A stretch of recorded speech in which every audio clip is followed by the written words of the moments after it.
बिस्मिल्लाहिर्रहमानिर्रहीम। आप ग्रेड्स बब यूट्यूब चैनल देख रहे हैं। मैं मोहम्मद अरसलान। आज हमारा फार्माकोलॉजी से lecture number 5 autonomic nervous system जो ड्रग है वो हमने कोलिनर्जिक एगोनिस्ट की दूसरी ड्रग पढ़नी है जिसका नाम फाइसोस्टिग्मीन है जो रिवर्सेबल है। अब मैं आप लोगों को इस ड्रग में समझाता हूँ कि जो इनडायरेक्ट एक्टिंग इरिवर्सेबल जो रिवर्सेबल है उसको क्या कहते हैं। आप सबसे पहले इंट्रोडक्शन सुनिएगा फाइसोस्टिग्मीन का। फाइसोस्टिग्मीन एक ऐसी ड्रग है जो प्लांट से ली जाती है, यानी कि नेचुरल ड्रग है जो हम प्लांट से लेते हैं और प्लांट का नाम है फाइसोस्टिग्मीन वेनोनुज़म। और इसके बारे में ये कहते हैं कि ये टर्शरी अमाइन है, यानी कि 3 अमाइंस वाली ड्रग है और जो 3 अमाइंस वाली ड्रग होती है वो CNS तक अपनी रसाई हासिल कर लेती है। फॉर एग्जांपल ये ब्लड है, ये बैरियर है और ये आप लोगों का ब्रेन पड़ा है। कुछ ड्रग्स ऐसी होती हैं जो ब्रेन तक नहीं पहुंच पाती, जो इस बैरियर और इस ब्लड, अब ट्रिपल B बनता है, ब्लड ब्रेन बैरियर, BBB। ये जो फाइसोस्टिग्मीन है ये ड्रग इस ब्लड से होती है, इस बैरियर को क्रॉस करके ब्रेन तक अपनी रसाई हासिल कर सकती है। अब ये ड्रग करेगी क्या? सबसे इम्पोर्टेंट क्वेश्चन ये है कि फाइसोस्टिग्मीन करेगी क्या। मैं आपको इन सिंपल समझा देता हूँ। फाइसोस्टिग्मीन इस एसिटाइल कोलिन के रिलीज को बढ़ाएगी, रिलीज को इन्हेंस करेगी। वो किस तरीके से करेगी वो मैकेनिज्म ऑफ एक्शन में जाके देखते हैं। सबसे पहले मैकेनिज्म ऑफ एक्शन में वो ये लिखता है कि जो स्टिग्मीन ड्रग है वो ब्लॉक करेगी एक एंजाइम को जिसका नाम है एसिटाइल कोलिन ईस्टरेज। वो एंजाइम किधर है? वो एंजाइम ये पड़ा। मैंने आप लोगों को प्रीवियस लेक्चर में भी बताया कि एसिटाइल कोलिन ईस्टरेज का नॉर्मल हालात में काम ये होता है कि ये breakdown of acetylcholine करती है। अब देखिए, मैं अगर इस एंजाइम को कर देता हूँ ब्लॉक, इसके ब्लॉक होने की वजह से एसिटाइल कोलिन अब नहीं टूटेगी। अब देखें, एसिटाइल कोलिन अंदर बन रही है, जितनी ज़्यादा बनेगी उतनी ज़्यादा अंदर से रिलीज़ होती रहेगी, जितनी रिलीज़ ज़्यादा होगी उतने ज़्यादा इफ़ेक्ट देगी। अब देखिए यहाँ लिखा हुआ है इनडायरेक्ट एक्टिंग रिवर्सेबल फाइसोस्टिग्मीन। हमें एक चीज़ तो नज़र आ गई कि फाइसोस्टिग्मीन ने डायरेक्ट जाके मस्करीनिक और निकोटीनिक रिसेप्टर पे बाइंड नहीं किया, इसने सिर्फ एसिटाइल कोलिन के रिलीज़ को बढ़ाया। कैसे? वो उसकी मैकेनिज़्म की लाइन क्लियर करती है कि फाइसोस्टिग्मीन एसिटाइल कोलिन को ब्लॉक करती है।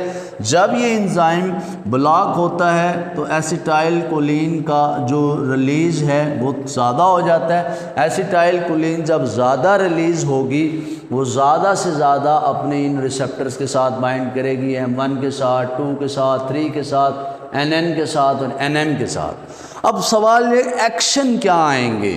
एक्शन वही आएंगे जो एसिटाइल कोलिन के थे, लेकिन थोड़े से ज़्यादा आएंगे। अब एक्शन कहाँ पे आएंगे? GAT पे आएंगे। एक्शन कहाँ पे आएंगे? लंग्स पे आएंगे। एक्शन कहाँ पे आएंगे? आइज़ पे आएंगे। एक्शन जो हैं वो स्वेट ग्लैंड पे आएंगे। एक्शन कहाँ पे आएंगे? सलाइवरी ग्लैंड्स पे आएंगे। अब इन जगहों पे जो हैं वो इफ़ेक्ट्स आएंगे। किस तरह के इफ़ेक्ट आएंगे? When acetyl choline release in the large amount it can not destroy. अब उसको डिस्ट्रॉय नहीं किया जा सकता। क्यों नहीं किया जा सकता? क्योंकि ये बंद है। लेकिन बंद कितनी देर के लिए हुआ? 2 से 4 और के लिए, 2 से 4 घंटे के लिए जो बंद हुआ है। 2 से 4 घंटे जितना एसिटाइल कोलिन रिलीज होगा वो उतना इन पे बाइंड करेगा, अपना इफेक्ट देगा। अगर वो बाइंड करेगा M1 पे तो हमें पता है GAT की मोटिलिटी तेज़ हो जाएगी। अगर वो बाइंड करेगा M1 पे तो लंग्स में जो है वो कॉन्स्ट्रिक्शन, लंग्स सुकड़ जाएंगे। आइज़ में मायोसिस हो जाएगी। मायोसिस का मतलब होता है प्यूपल का सुकड़ना। स्वेट ग्लैंड में पसीना ज़्यादा आएगा, सलाइवरी ग्लैंड में पसीना ज़्यादा आएगा। ये सलाइवरी ग्लैंड से सलाइवा जो है वो ज़्यादा आएगा। अब आ जाते हैं बारी फ़ायदा क्या हुआ। फ़ायदा सिर्फ वही हुआ जो पहले हुआ था आइज़ में कि फाइसोस्टिग्मीन ड्रग जो है वो ग्लूकोमा के केस में इस्तेमाल हो सकती है। फिर आ गया एडवर्स इफेक्ट। एडवर्स इफेक्ट क्या आएंगे? एडवर्स इफेक्ट यहीं से निकाले जाते हैं। एडवर्स इफेक्ट में डायरिया हो जाएगा। अब ज़ाहिर GIT की अगर ज़्यादा एसिटाइलकोलिन ने ज़्यादा इफेक्ट दी तो डायरिया के बाद क्या होगा? आँखें अगर बहुत ज़्यादा सिकुड़ जाती हैं तो आँखें जो हैं वो दूर देखने की एबिलिटी उनमें कम होती रहेगी। उसके अलावा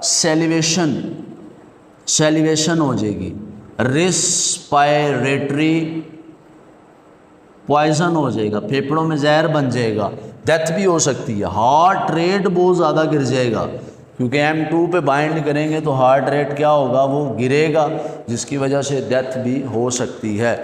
मीन टू से हमें थोड़ी थोड़ी चीज़ों को समझना चाहिए आसान करने के लिए कि जो इफ़ेक्ट मेजर है वो इसी ने देना है, क्योंकि किसी ने डायरेक्ट रिसेप्टरों पे बाइंड करने से डायरेक्ट नहीं। रिवर्सिबल का क्या मतलब होगा? आप देखिए ज़रा, जैसे ही 2 से 4 घंटे पूरे होंगे ये ऑटोमेटिकली इसकी ब्लॉकेज ख़त्म हो जाएगी। जब इसकी ब्लॉकेज ख़त्म होगी इसने फिर एसिटाइलकोलिन को तोड़ना शुरू कर देना है। अब आपको क्लास का मेन मतलब समझ में आएगा।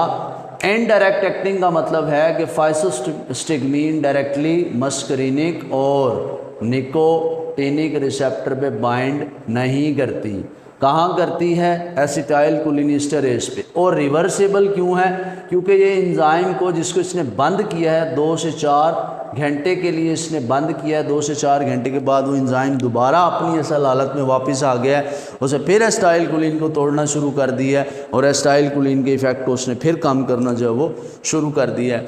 जब आप कोई भी ड्रग लिखें सबसे पहले उसका इंट्रोडक्शन, फिर मैकेनिज़्म, फिर उसका एक्शन के बाद उसका थेराप्यूटिक यूज़ और उसका एडवर्स इफेक्ट। याद रखें, आपने सिर्फ इंट्रोडक्शन याद करना होगा, आपने मैकेनिज़्म ऑफ एक्शन कॉन्सेप्ट से लिखना होगा, आपने एक्शन भी इस रिसेप्टर की मदद से लिखने होंगे, आपने इसका थेराप्यूटिक यूजेस भी इसी की रिसेप्टर्स की मदद से लिखना है, और आपने एडवर्स इफेक्ट भी जो हैं वो इसी की मदद से लिखने हैं। आई होप कि आप लोगों को फाइसोस्टिग्मीन के जो मेरा लेक्चर है ये वाला लेक्चर 5 इसकी समझ आ गई होगी। तब तक के लिए इजाज़त दीजिएगा। अल्लाह हाफिज़।